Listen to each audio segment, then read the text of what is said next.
Because you're uninvited. Alanis Morris said, yo, Trump, now, I talked about this already, but I didn't get LeBron James uh, and what he had said regarding what Trump's rant about Colin Kaepernick. Let's listen to LeBron James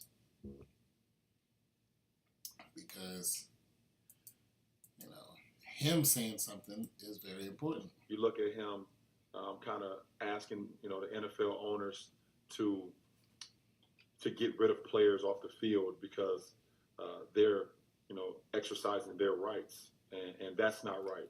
And then, when I wake up, I see that, a colleague of mine has been uninvited of something that he said he didn't even want to go to in the first place, to the White House.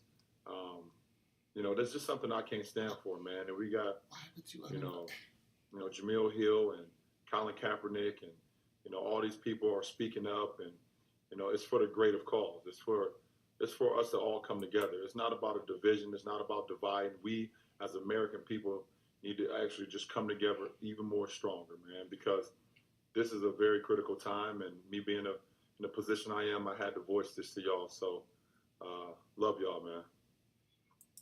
Why did Trump uninvite Steph Curry? I mean, I already did the thing on Steph Curry and, how I think he's, a superstar and his family, they bode well with me. I just don't like all the money that children have to pay for that little jump shot that he has. I think that's bogus.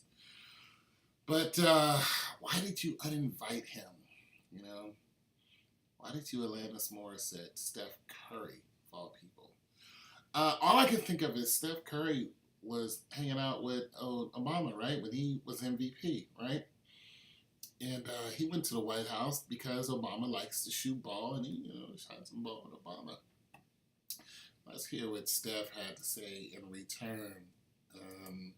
What did you say? What was your first reaction when you saw what he tweeted? When LeBron tweeted. I laugh because I've heard that said in pickup games all the time, and that's a pretty strong statement, and I think it's bold, it's courageous for any guy to speak up, let alone a guy that has as much to lose as LeBron does and other notable figures in the league. So, like I said, we all have to kind of stand as one as best we can. For me, the questions have how things have gone on all summer with if I wanted to go to the White House or not. I told you yesterday, being very transparent, what my vote would have been in the meeting if we had one, and based on just trying to let people know I didn't want to be applauded for an accomplishment on the court when the guy that would be doing the patting on the back is somebody that doesn't. I don't think respects the majority of Americans in this country. So it's kind of what I stand for, and hopefully that message rings loud. Okay, so LeBron tweeted, "We all have to stand as one." Now, for one, they try to make this thing with LeBron and Steph as if they're enemies. They're not enemies. They play basketball. Okay, it's what it is. They're on two different teams, and who knows the way basketball is? They could be on the same team any given Sunday. Good movie. But they play basketball. They're not enemies. They're friends, as a matter of fact. They just both want to win and represent their team and their city. So there's nothing there. If LeBron had any beef with anybody, it'd be Draymond Green, Mr. Kick You in the Nuts. And as far as what Steph Curry said, he said if anyone voted, if they had a meeting and vote, which they didn't. He's talking about when you win a championship, the team comes together and has a meeting and they vote who's going to go to the White House, because that's the tradition of going to the White House after you win. There's a lot of, it's not only just basketball that does this, is A lot of pro sports do this, and or pro teams. Thank you very much. All the way to college teams do the same thing, and sometimes high schools might be able to do some such a thing, depending on who the president is and what time the timing of the championship.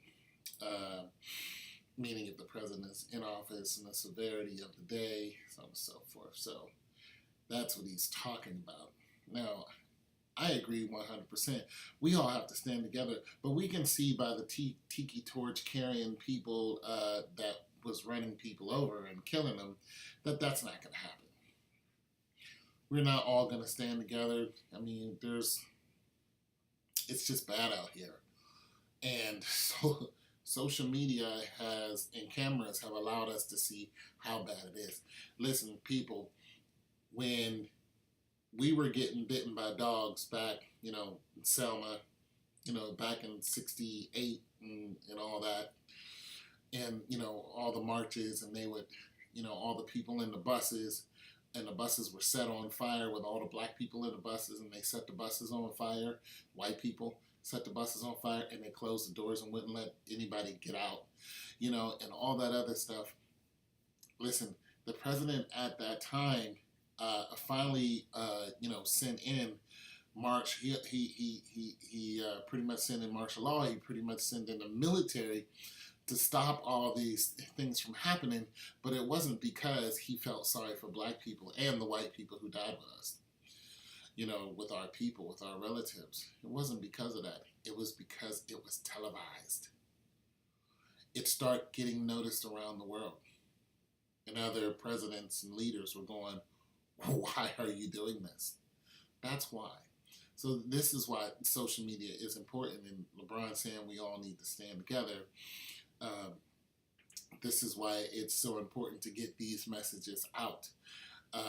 But as we can see, even though police have cameras and, and all this other stuff, it doesn't lead to convictions and things along that line. But you can see that you hear of the president in the Philippines or whatever. He was like, why are you killing black people? This is all tied together.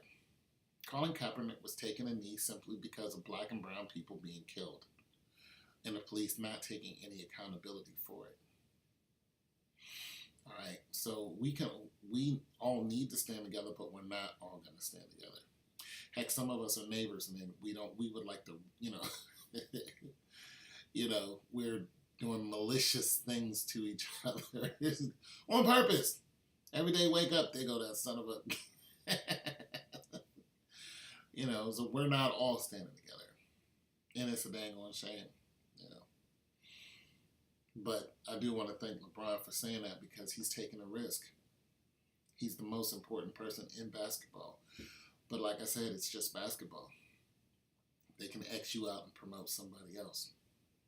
I don't know. I think everyone should tread lightly, because this president is not only divisive, he really wants to start a war. And it looks like he's going to. So you guys be careful out there. Stay vigilant, stay in prayer. It's your boy Tone 202.